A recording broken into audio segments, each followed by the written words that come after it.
The idea of a separate peace treaty with the GDR was put forward mainly by Ulbricht, who wanted to bind the GDR into fixed treaties and link it politically with other countries. But Khrushchev argued that a separate peace treaty would intensify the Cold War.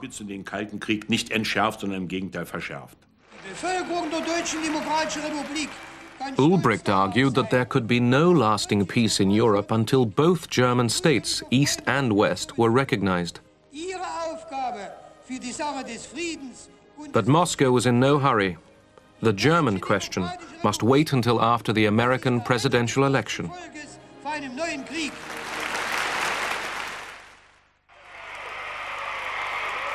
John F. Kennedy took office in January 1961. He had campaigned for a more vigorous American foreign policy. I don't think the communists are about to collapse. I believe we have to build strength. We have to stand for freedom. We have to demonstrate some vigor in our foreign policy. Kennedy agreed to meet Khrushchev at Vienna in June 1961. The president arrived bruised.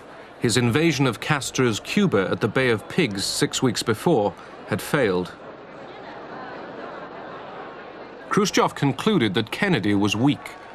He had decided to bully the new president. He felt that this young new president, unexperienced, specifically after he has a fiasco at Bay of Pigs, and came rather with not very strong position.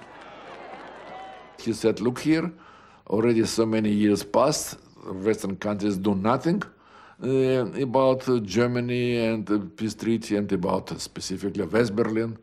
So I am going to press this issue very strongly with the meeting with the new president.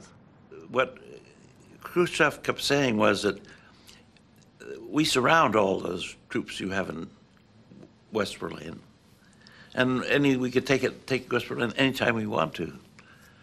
And Kennedy's reply to him was, well, that's as may be, but we fought the Second World War, and they're there because of the Second World War by right. He became very emotional, very angry. This young fellow doesn't want to discuss with me the issue which is very important. And this make it very angry, and really it influenced his attitude. So it's, he has a mixed feeling about. From one thing, he accepted he is tough, but from the other, he said that he is not wise enough. He doesn't understand quite well the foreign policy. The meeting was unproductive, and the longer it went on, the more that became apparent. It was difficult. It was disappointing. It left us with a Berlin crisis that was still active and on which no progress had been made. At the summer White House in Hyannisport, Massachusetts, Defense Secretary McNamara and Secretary of State Dean Rusk confer with President Kennedy on the increasingly ominous words and actions from Moscow. Premier Khrushchev's increase in arms... Khrushchev had renewed his ultimatum and increased the Soviet arms budget. Kennedy asked his advisors to list America's military options. It was conceivable there would only be two alternatives: surrender or use of nuclear force, which might well have brought destruction of both East and West. So the president was very anxious to find a middle course. In July, Kennedy asked Congress for extra defense funds and called reservists to arms.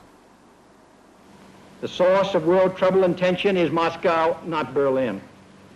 And if war begins, it will have begun in Moscow and not Berlin.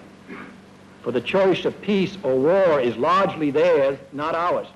Of all the presidents in this Cold War period, I think the nuclear issue bore hardest on Kennedy. He took it very seriously, and he was sometimes afraid that the good Lord had put him on earth to start a nuclear war, really. And he was not about to get out of Berlin, no matter what it took. It would be a mistake for others to look upon Berlin because of its location as a tempting target. The United States is there. The United Kingdom and France are there. The pledge of NATO is there. And the people of Berlin are there. It is as secure in that sense as the rest of us, for we cannot separate its safety from our own. So he made very clear that he is going to defend status of West Berlin and the presence of their troops there. But when he mentioned this one, we noticed one thing, that in his speech he mentioned that the line between West and East Berlin are a line of freedom.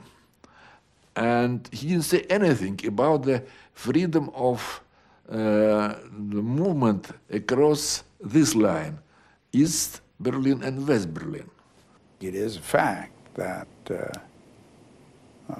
we were not going to fight about what the Soviets did on their side of Berlin, and that it is quite likely that Khrushchev was helped to understand that American position by the July speech.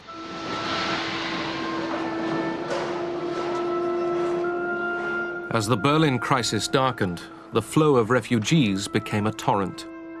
Fear rose that East Germany might collapse, pitching NATO and Soviet forces into conflict. Everybody knew that something is going to happen. Not necessarily only from the atmosphere, but for weeks, thousands and thousands of people have come across. And everybody realized that in some way or another, East Germany will have to react. By July, the East Germans were desperate. They begged the Soviets to let them stem the flow. Заявление Ульбрихта в беседе с нашим послом говорило только о следующем. Ulbricht indicated to our ambassador that they were fed up with the promises we'd given them to sign a peace treaty and take control. Promises which had been made in 1958, 59, 60, and again in 1961. Ulbricht said that all these promises did was to stimulate the population drain. Either we had to act or stop talking about it. East German border controls were intensified. Undetected by Western intelligence, Khrushchev and Ulbricht were planning harsher measures. Sometime later, a reply came back from Moscow that Nikita Sergeyevich Khrushchev agrees to the closing of the border with West Germany and with West Berlin, and suggests the necessary preparations should be carried out. The National People's Army, the People's Police, the Customs State Security, the Transport Authority were all brought together in the Berlin area. They were put under strict observation, and they were not allowed to telephone their families. They didn't even have a telephone. For 4 to 6 weeks, they worked in total isolation on the preparations.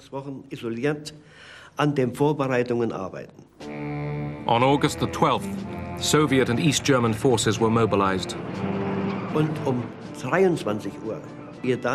At 23 hours, we were given our orders and told that at 24 hours, the border with West Berlin would be closed by military force. All the soldiers were fully armed. The People's Militia had automatic pistols and machine guns, any weapons they could get hold of.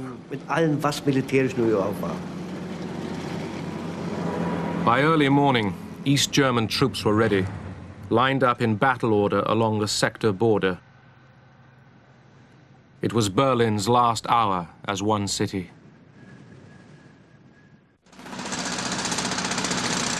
On the morning of Sunday, August 13th, Berliners woke to find a divided city. Teams of workers under armed guard started erecting a barbed wire barrier through the center. Khrushchev, preparing to this event, would have done everything to minimize, or rather to prevent, any military conflict between us and the United States and Western countries. Specifically, Ulbricht was told by Khrushchev 2 days before this what was happening, that he, Ulbricht, could build this wall, but he should not infringe even an inch of American and Western rights. So we expect very strong reaction, but we didn't expect any military clash between us.